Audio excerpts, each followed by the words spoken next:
Carta a los Hebreos, capítulo 3. Esta es la segunda parte de este estudio y lo titulé Entremos al reposo de nuestro Dios. Esto, por supuesto que ustedes ya lo saben, los títulos que usamos en todos los estudios los tomamos de los propios pasajes que estamos analizando. Y recordarán que en nuestro estudio anterior concluimos con esta exhortación que hizo el autor de la Carta a los Hebreos para evitar el castigo de no entrar al reposo. Este reposo del que nos ha estado hablando el escritor y que fue prometido por el Señor, por Dios. Si escuchamos su voz, una vez que el Espíritu Santo nos ha hablado, el Espíritu de Dios, y hemos escuchado su voz, a fin de que no endurezcamos nuestro corazón, como lo hicieron en su tiempo aquellos hebreos el día que tentaron a Dios, hablando en contra de Moisés, diciendo, ¿está Dios con nosotros o no? Imagínense, después de haber visto todas las maravillas del Señor, por supuesto que fue una afrenta para el Señor. Entonces el resultado de aquel endurecimiento, de aquella actitud de endurecimiento del corazón en los hebreos, fue el resultado de no haber tenido fe. Es decir, por no haber sido fiel al Señor, no haber sido fieles al Señor, incluso en tiempos de prueba, como estuvieron los hebreos en aquel entonces. En ese sentido, nosotros aprendemos que lo que produce la fe es obediencia en un corazón noble. En un corazón noble y entendido, la fe produce obediencia. Pero si tu corazón está ensoberbecido o está endurecido, como dicen las Escrituras, entonces no vas a poder obedecer. Simplemente te será imposible obedecer porque tu corazón es incircunciso. Hay una barrera y esa barrera es espiritual y muy poderosa que no te va a permitir obedecer. Romanos capítulo 8, verso 6 en adelante dice, porque el ocuparse de la carne es muerte, pero el ocuparse del Espíritu es vida y paz. Por cuanto los designios de la carne son enemistad contra Dios. Hay una barrera, porque no se sujetan a la ley de Dios, ni tampoco pueden. Aquí está la clave. No está en tu fuerza, ni en tu capacidad, ni en tu inteligencia. Y tampoco lo puedes decidir. Porque no se sujetan a la ley de Dios, ni tampoco pueden aquellos que están sujetos a los designios de la carne. Y los que viven según la carne no pueden agradar a Dios.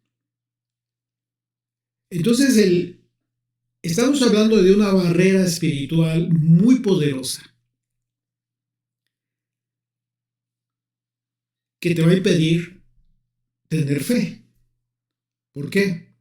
Una vez más, ¿qué es lo que produce la fe? Obediencia. Pero tú no vas a poder obedecer si tu corazón no está dispuesto, no es un corazón humilde, sino que continúas en tu mente y en tu corazón queriendo hacer las cosas a tu manera. Otra gran enseñanza que recibimos a través de estos pasajes, pues es que el amor de Dios está en quien Él disciplina. Porque la disciplina es justo lo que nos hace crecer en la fe. Un padre que no disciplina a su hijo en realidad no lo ama. Y a veces pudiera entenderse algo contradictorio, pero no lo es. Cuando verdaderamente amas a tu hijo y lo disciplinas, te duele mucho. Te duele. Pero hay padres que no quieren ese dolor y consienten todo. Le consienten todas las desobediencias a sus hijos, todas sus rebeliones. ¿Qué es eso? ¿Eso es amor? Eso no es amor. Ese no es el amor de Dios. Son padres cobardes que no entienden que la disciplina en realidad es el amor que tú puedes darle a tu hijo, el verdadero amor, porque lo vas a hacer crecer, lo vas a hacer madurar. Pero si todo el tiempo le estás apapachando las cosas que hace mal, imagínate a Dios haciendo eso. Por supuesto que no vemos eso, no aprendemos eso en las Escrituras. Aprendemos que Dios es un Dios amoroso y es un Dios que disciplina a quien ama.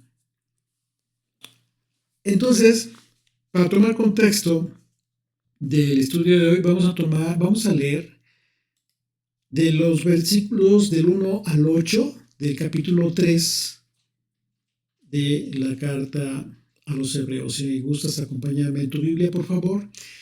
Dice: por tanto, hermanos santos, participantes del llamamiento celestial, considerad al apóstol y sumo sacerdote de nuestra profesión, el Mesías Yeshua, el cual es fiel al que le constituyó, como también lo fue Moisés en toda la casa de Dios. ¿No? Están viendo aquí la comparativa que está haciendo con Moisés. Porque de tanto mayor gloria que Moisés es estimado digno cuanto tiene mayor honra que la casa que la hizo. Porque toda casa es hecha por alguno, pero el que hizo todas las cosas es Dios. Y Moisés, a la verdad, fue fiel en toda la casa de Dios como siervo. Y aquí hicimos una gran aclaración y diferencia. Dice, para testimonio de lo que iba a decir. Pero el Mesías como hijo sobre su casa, la cual casa somos nosotros, su iglesia, el cuerpo del Mesías, si retenemos firme hasta el fin la confianza y el gloriarnos en la esperanza.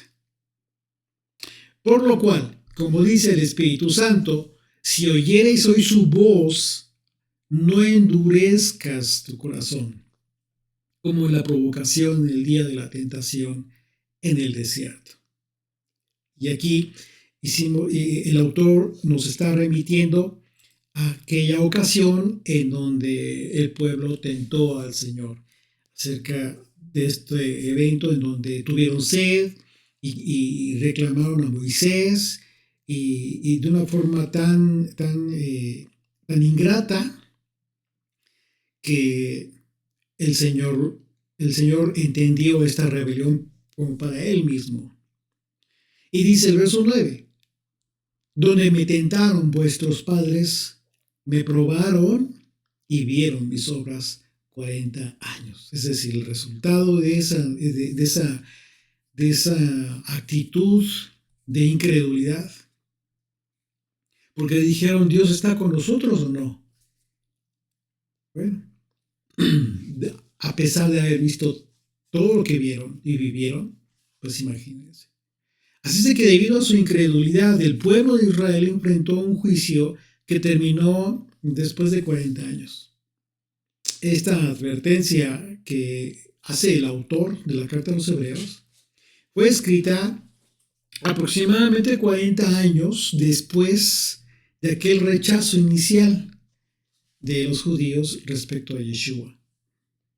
Así es de que el juicio de Dios se acercaba rápidamente sobre el pueblo judío por haber rechazado a Yeshua, al Mesías, al Hijo de Dios, y se cumpliría este juicio se cumpliría justo con la destrucción del templo de Jerusalén, como una clara señal de que rechazar a Yeshua, al Hijo de Dios, traería como resultado no entrar al reposo de Dios. Y en la analogía representada, el reposo es la vida eterna. Mateo capítulo 25, acompáñame en tu Biblia. El capítulo 25 del Evangelio de Mateo.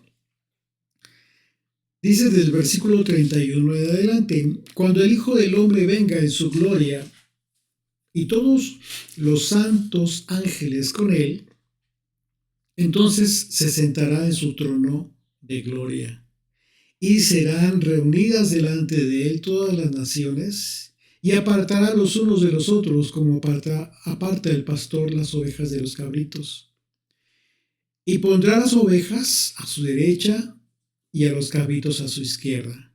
Entonces el rey dirá a los de su derecha: venid, benditos de mi Padre, heredad el reino, preparado para vosotros desde la fundación del mundo. Este es el reposo anhelado de todos nosotros. Probar a Dios, ¿qué significa? ¿Tú cómo lo entiendes? Probar a Dios en su momento significa que los hebreos, en aquel entonces, que aquellos que desobedecieron, quisieron probar la fidelidad a Dios. Y la respuesta de Dios fue para demostrarle a los hebreos que la palabra de Dios es confiable. Eso significa que si transgredían, serían castigados. Pero si obedecían, serían bendecidos. Así es de que como no le creyeron a Dios, fueron castigados con 40 años en el desierto hasta que murieron. Toda esa generación murió sin poder entrar a la tierra prometida, es decir, al reposo del Señor. Durante esos 40 años, los hebreos vieron obras maravillosas del Señor.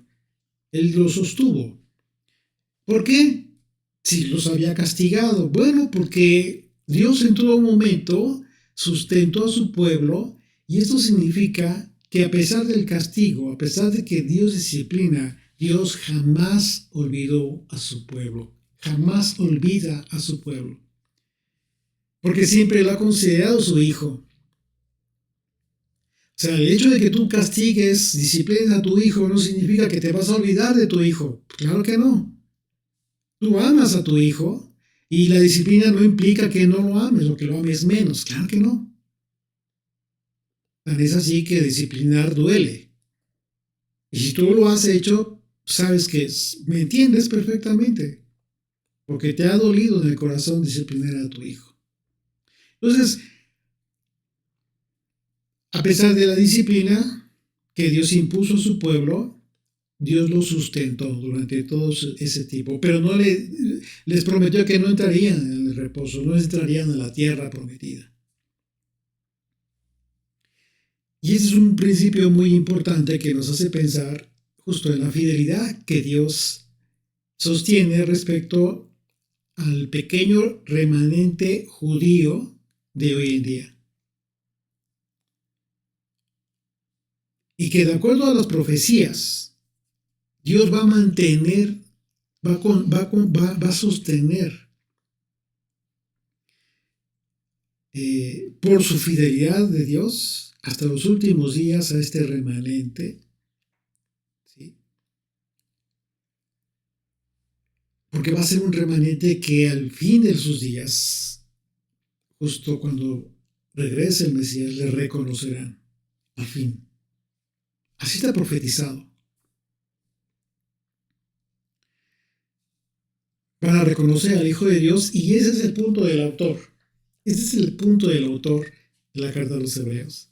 En esta exhortación a quienes a través de sus padres recibieron la promesa de la vida eterna, recibieron la promesa del reposo. Dice el verso 10: a causa de lo cual me disgusté contra esa generación, hablando de aquellos que tentaron al Señor, y dije: siempre andan vagando en su corazón. Subraya la palabra vagando. Y no han conocido mis caminos. Subraya aquí la expresión mis caminos. Eso es bien importante. Recordemos una vez más. el autor nos está remitiendo al tiempo de Moisés y la rebelión del pueblo hebreo. Recordemos que estas palabras que el autor dirigió a los judíos de su época corresponden al Salmo 97 que hemos estado analizando desde el estudio anterior. Entonces resulta relevante la expresión vagando en su corazón. Porque esta palabra, la palabra vagando en el griego, es la palabra planao y se traduce como vagar. Vagar en el aspecto de seguridad, vagar respecto a la verdad, se traduce como engañar también, se traduce como extraviar, se traduce como descarriar y también se traduce como fraude. Y por causa de vagar en su corazón, no han conocido sus caminos.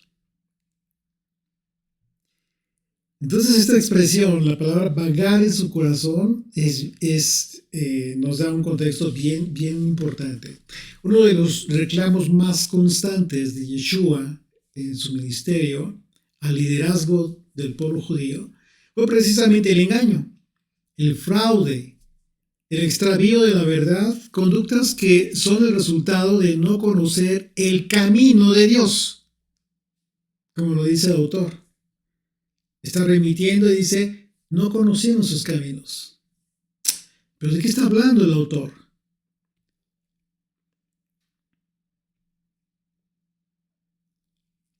El liderazgo del pueblo judío recibió estos reclamos fuertes de parte del Mesías porque no conocieron el camino de Dios y Yeshua anunció un juicio sobre aquellos que, sabiendo la verdad, porque conocían la verdad, a pesar de ello se empeñaron en mantener el engaño, en continuar vagando en sus corazones y hacer que la gente hiciera lo mismo, el pueblo. Y se aprovecharon del fraude, aprovechándose del pueblo que andaba en busca de Dios. Mateo capítulo 23, solo 2 versículos, 13 y 14, recordemos este reclamo del Señor. ¿Y en qué sentido, en qué contexto? Vemos cómo es que habla precisamente del engaño, precisamente, del fraude. Mas ay de vosotros, escribas y fariseos, hipócritas, porque cerráis el reino de los cielos delante de los hombres, pues ni entráis vosotros, ni dejáis entrar a los que están entrando.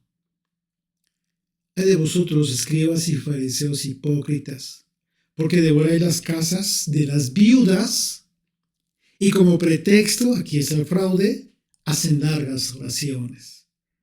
Por esto recibiréis mayor condenación. De modo que ese vagar de corazón por el que les apercibe el autor de la carta a los judíos de su época, les impidió conocer los caminos de Dios. ¿Y cuál es ese camino? Bueno, en el mismo contexto de aquellos hebreos que fueron liberados de la esclavitud, es el camino que Dios le dio a conocer a Moisés por causa de la gracia que Dios vio en su siervo. Fíjense bien, acompáñame tu Biblia, sin perder aquí la carta de los Hebreos. Acompáñame al capítulo 33. Capítulo 33 de Éxodo. A partir del verso 12, vamos a leer. Vamos a entender una vez más. Yo voy a leer una vez más esta porción de Hebreos y vamos a conectarla con este pasaje de Éxodo. Yo voy a leer. A causa de lo cual me disgusté con esa generación y dije, siempre andan vagando en su corazón y no han conocido mis caminos. El autor de la carta de los Hebreos cita este pasaje, pero ¿de qué está hablando? Justo de esta conversación que Moisés tuvo con el Señor. Éxodo 33:12 en adelante, y dijo Moisés al Señor: mira, tú me dices a mí, saca este pueblo, y tú no me has declarado a quién enviarás conmigo. Subraya esto. Fíjate lo que le dice Moisés a Dios. Señor, tú me dices a mí, saca este pueblo, y tú no me has declarado a quién enviarás conmigo.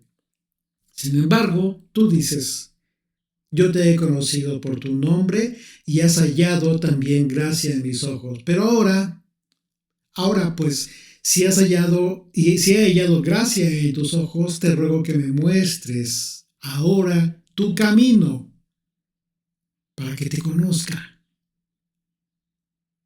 y halle gracia en tus ojos. Y mira que esta gente es pueblo tuyo. Y él dijo: mi presencia irá contigo, y te daré descanso. Y Moisés respondió: si tu presencia no ha de ir conmigo, no lo saques de aquí. Entonces, en el verso 12 de este capítulo de Éxodo,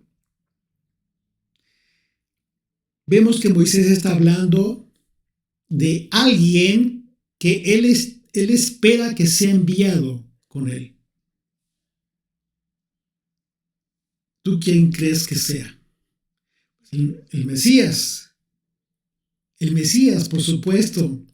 Y en el versículo 13 vemos que Moisés le pidió a Dios: muéstrame tu camino. Si tú estás pensando en un sendero, no es lo que está hablando Moisés. Porque este camino es alguien, no una cosa. No es algo, es alguien. Una vez más, verso 12, Éxodo 33. Y dijo Moisés al Señor: mira, tú me dices a mí, saca este pueblo, y tú no me has declarado a quién enviarás conmigo. Ya te estás dando cuenta. Y luego le dice: muéstrame tu camino. Entonces no está hablando de una cosa, está hablando de alguien. Muéstrame tu camino.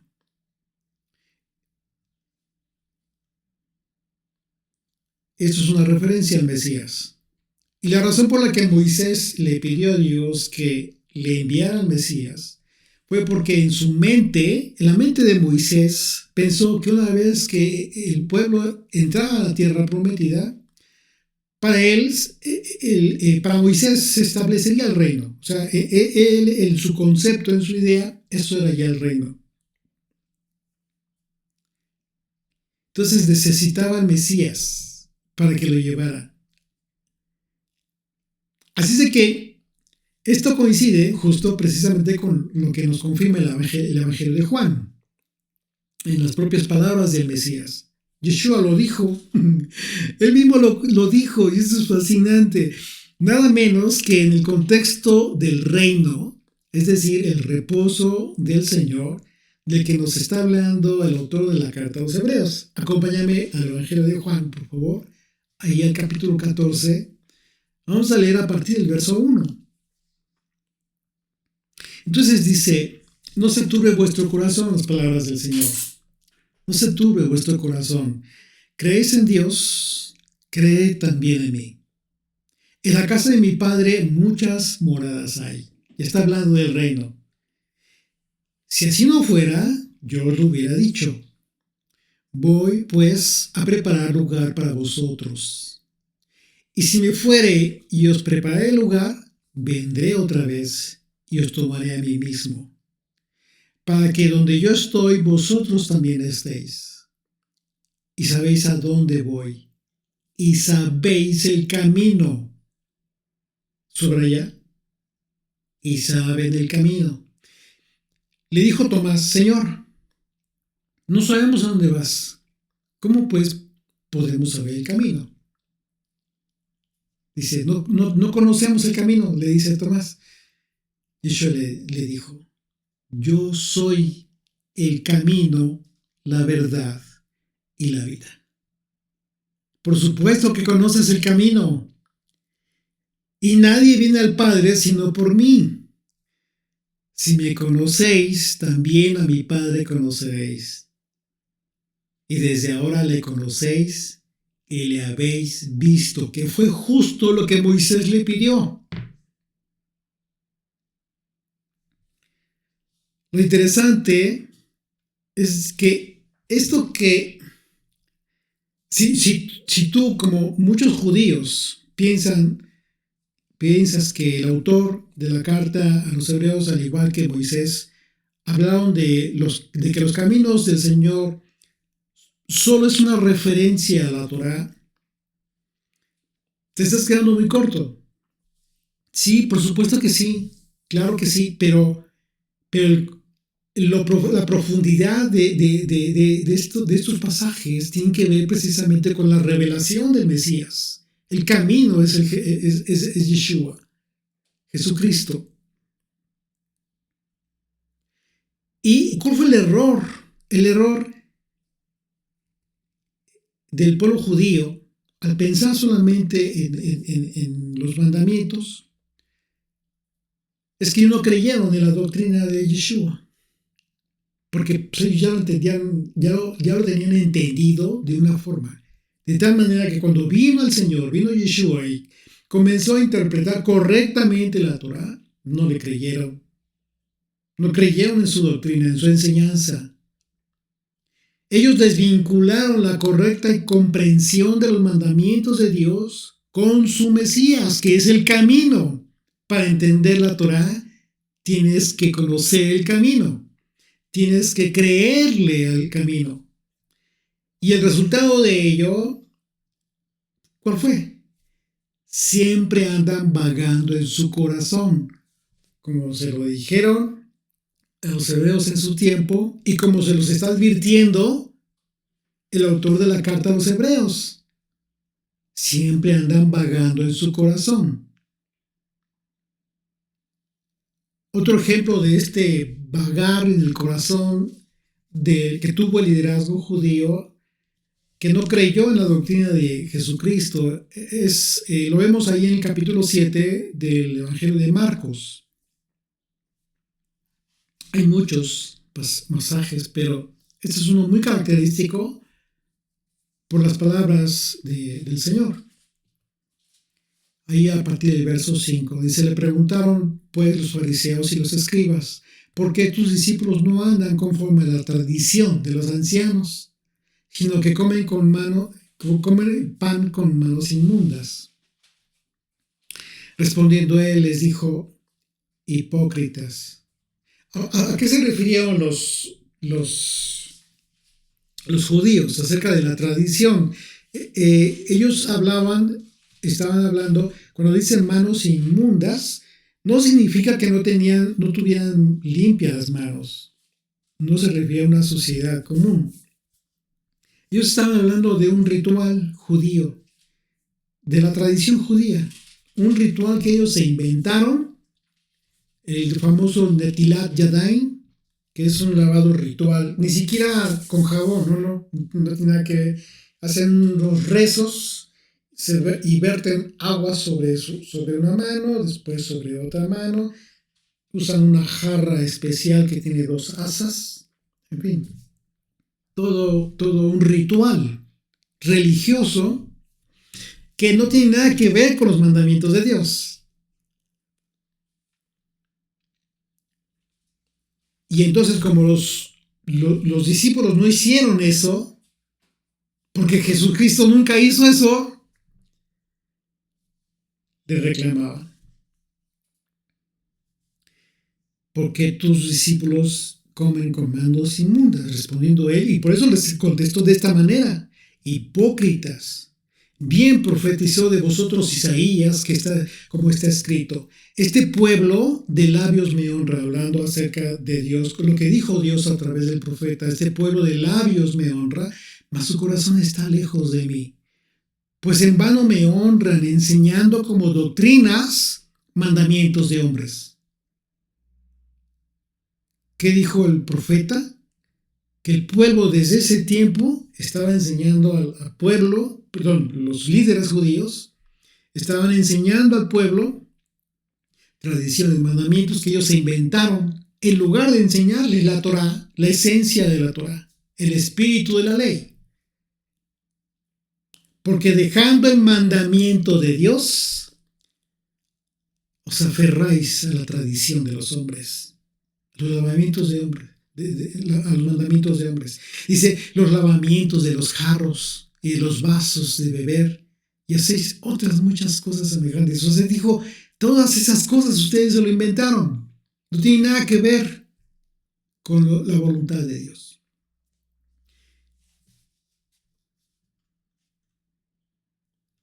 Vagando en sus corazones. Todo eso lo hicieron porque todo el tiempo andan vagando en sus corazones. Les está diciendo el autor de la carta a los Hebreos, dejen de vagar en sus corazones.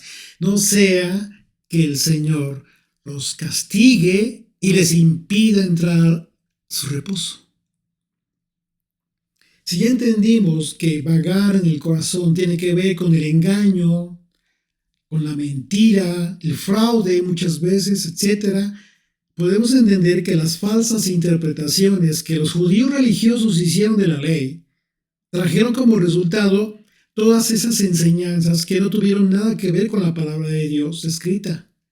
La palabra de Dios escrita, sino con la tradición de los judíos. La ley oral, la halajá, todos esos mandamientos que tienen ellos y que se han inventado. Y al rechazar a Yeshua y a su enseñanza, lo que hicieron fue rechazar el camino de Dios, el camino que nos lleva a Dios. Verso 11. Sigue citando y el autor sigue citando las palabras de Dios en aquel entonces a los hebreos. Por tanto, juré en mi ira, no entrarán en mi reposo. Aquí está la conexión entre el reposo y el reino, conforme al paralelo que hemos estado analizando. Es decir, el entrar a la tierra prometida para los hebreos del tiempo de Moisés y entrar al reino de Dios en nuestro tiempo, esto significa que si no conocemos al Mesías, a Yeshua, y cuando digo no conocemos, significa que no conoces su enseñanza. Eso es conocerle. No me estoy refiriendo a una imagen que hayas visto del Señor. Conocer a Jesucristo es conocer su enseñanza. Y más que eso, vivirla. Tú y yo no podríamos decir que amamos a nuestro prójimo si no hemos puesto en práctica el amor a nuestro prójimo. Conocer es vivir. Conocer a Jesucristo es vivir su enseñanza.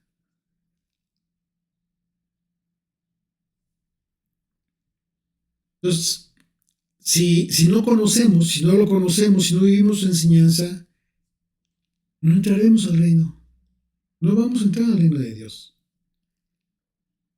Sino que, así como en el tiempo de Moisés, los que no creyeron recibieron la ira de Dios, también habrá un tiempo en el futuro en el que quienes no le hayan recibido recibirán la ira de Dios. Quienes no le hayan creído en él recibirán la ira de Dios.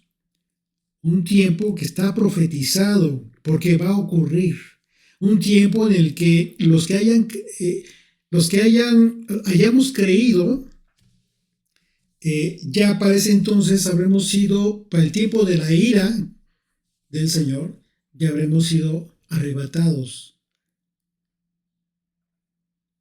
El tiempo del arrebatamiento, del que habla el apóstol Pablo, de acuerdo a las cartas a los tesalonicenses que ya estudiamos. Recordemos que no es lo mismo entonces hablar del tiempo de persecución, que hablar del tiempo de la ira del Señor.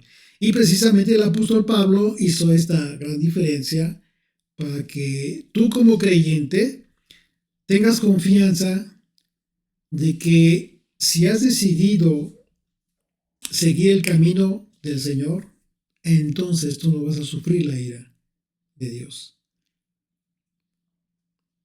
Primera carta a los Tesalonicenses, capítulo 5, a partir del verso 9, dice así: porque no nos ha puesto Dios para ira. Aquí está la promesa. No nos ha puesto Dios para ira, sino para alcanzar salvación por medio de nuestro Señor Jesucristo. El camino. A través de conocer el camino. A través de vivir el camino, su enseñanza. Quien murió por nosotros, para que ya sea que velemos o que durmamos, vivamos juntamente con Él. Esto significa que si el apóstol Pablo nos indica que nosotros no estamos puestos por Dios para ira, esto es una referencia a los creyentes, aquellos que tenemos vidas comprometidas con la esperanza del reino. Esta es una promesa maravillosa. Nosotros, los creyentes, tenemos vidas sometidas a Yeshua, a quien hemos declarado como Señor de nuestras vidas. Y nuestro sometimiento al Mesías deriva de la certidumbre que tenemos de que Él murió por nuestros pecados. Y es justo por eso que nosotros somos testigos de que la misericordia de Dios, ¿sí? Somos testigos de que nosotros por su misericordia hemos resucitado con Yeshua. Es decir, estamos teniendo nuevas vidas. Y es justo por ese pacto que Dios ha hecho con nosotros, que nosotros hemos hecho con el Señor, que Él no permitirá que nosotros experimentemos su castigo, su juicio, su ira. Así de que Dios nos removerá entonces antes de que llegue aquel día, anunciado en las profecías, conocido como la ira de Dios, porque seremos arrebatados. Así de que los que creemos hemos sido puestos para alcanzar salvación, que en el contexto de estos pasajes que estamos estudiando, la salvación implica las promesas que ha hecho Dios para quienes le son fieles. Y lo más importante es que en lo que debemos enfocar nuestra atención es en este vínculo que nos va a permitir alcanzar la promesa del reino, la salvación eterna, porque ese vínculo es el Señor Jesucristo, el Mesías, el único camino que nos permite llegar al reposo prometido. Dice el verso 12, regresamos a Hebreos 3, verso 12. Mirad, hermanos, que no haya en ninguno de vosotros corazón malo de incredulidad para apartarse del Dios vivo. La palabra mirad es muy importante porque en el griego es la palabra blepo, que en el contexto del pasaje se traduce como guardar. Es decir, tener cuidado. Y para corroborar esto podemos ver otras traducciones. Hay otras traducciones de las Escrituras en donde se confirma esta palabra. En lugar de mirar, dice cuidado. Dice, por ejemplo, la versión nueva traducción viviente, dice, Hebreos 3, verso 12, por lo tanto, amados hermanos, cuidado, con signos de admiración, cuidado, asegúrense de que ninguno de ustedes tenga un corazón maligno e incrédulo que los aleje del Dios vivo. Y cuando dice la Escritura Dios vivo, va ligada justo al juicio, el temor del Dios vivo. Entonces, lo revelante de esta palabra es que Esta es la misma palabra que usó el Mesías en los evangelios cuando habló de los últimos días. Yeshua nos advirtió para estar preparados con capacidad para discernir, una capacidad espiritual que solamente el Espíritu de Dios nos puede dar, para discernir lo que está sucediendo en el mundo y poder conocer los tiempos en que estamos viviendo. Ahora bien, esta advertencia para tener cuidado es para que no caigamos en la incredulidad, porque la incredulidad aparta a las personas de Dios. Recordemos que muchas de las personas que salieron de Egipto en realidad no tenían fe. Muchas de estas personas que en realidad nunca estuvieron interesadas en ser siervos de Dios. Ellos simplemente querían dejar Egipto. Porque como ya lo analizamos, sí, ir al desierto, ¿qué implicó? ¿Qué significaba? ¿O qué significó?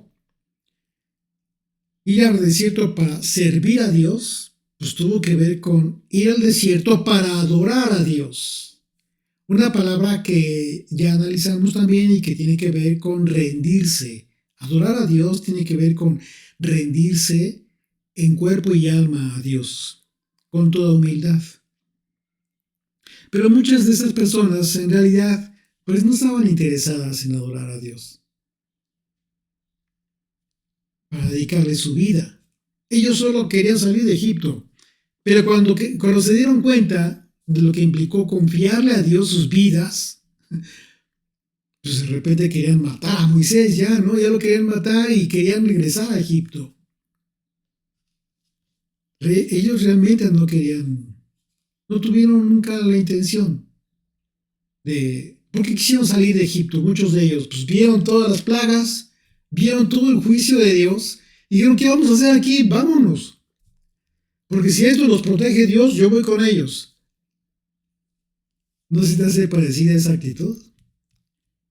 Ah, mira qué bendición. Dios los ha bendecido a ellos. Yo quiero lo que ellos tienen. Pero no están convencidos realmente de servirle a Dios. La advertencia que hace el autor de la carta a los Hebreos y que es la misma advertencia que hoy recibes tú, que escuchas este mensaje, es esta. Puede ser que hayas recorrido un largo camino y que puedas también que hayas hecho muchas cosas buenas. Pero la pregunta es, ¿hiciste un verdadero compromiso con Dios? ¿O solo tomaste la decisión de tomar la oportunidad de salir de un problema?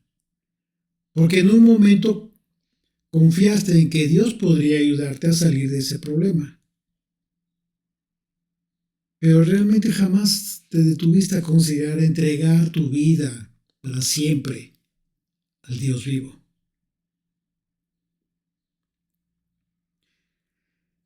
Entonces, esta porción de este capítulo 3 de la carta a los Hebreos que estamos analizando, estudiando, nos habla acerca de la advertencia que debe tomar en cuenta, que debemos tomar nosotros como pueblo de Dios, para asegurar de que realmente tenemos una relación de pacto con Dios. Y la evidencia más clara de que verdaderamente estamos en pacto con Dios es el hecho de que en el Espíritu de Dios está con nosotros. Ahora, ¿cómo puedes tú estar seguro o segura de que el Espíritu de Dios está en tu vida? Cuando te das cuenta de que tienes el poder que infunde el Espíritu de santidad. ¿Cuál es ese poder? El poder para obedecer. Sin peros.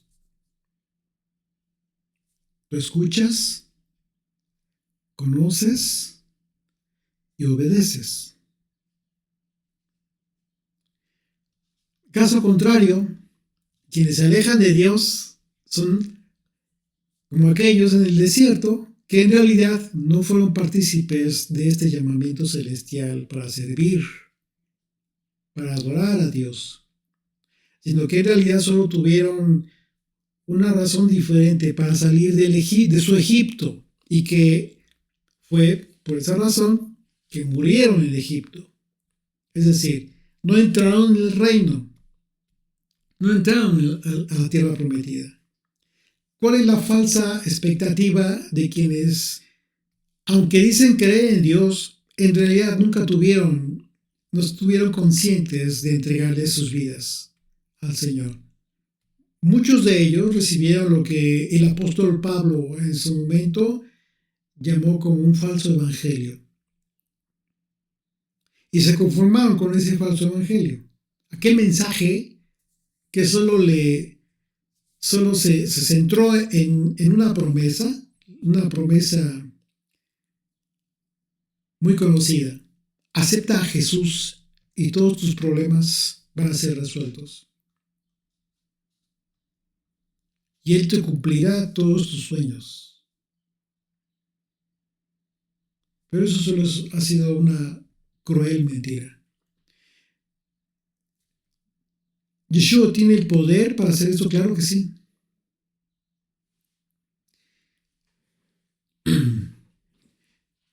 La pregunta no es si tiene el poder o no. Por supuesto que el Señor es poderoso para eso.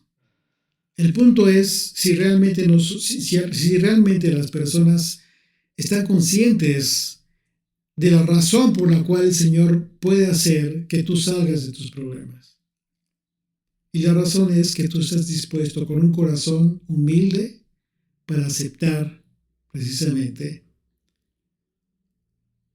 lo que el Señor te quiere entregar. Así es de que, si tú eres una de esas personas que aún no encuentran respuestas a las preguntas que hoy tienen derivado de las cosas que te dijeron en un momento que se cumplirían en tu vida, pero que no las has visto, que no has visto nada de eso, considera esto. Reconoce que necesitas ser perdonado de tus pecados y entiende que el único que puede perdonar de tus pecados es Jesucristo, el Hijo de Dios. Y toma la buena decisión de abandonar la actitud de vagar en tu corazón. Toma la decisión de conocer el camino del Señor, porque en ese camino está la verdad y la vida eterna que Dios nos ha prometido, nuestro reposo anhelado. Amén.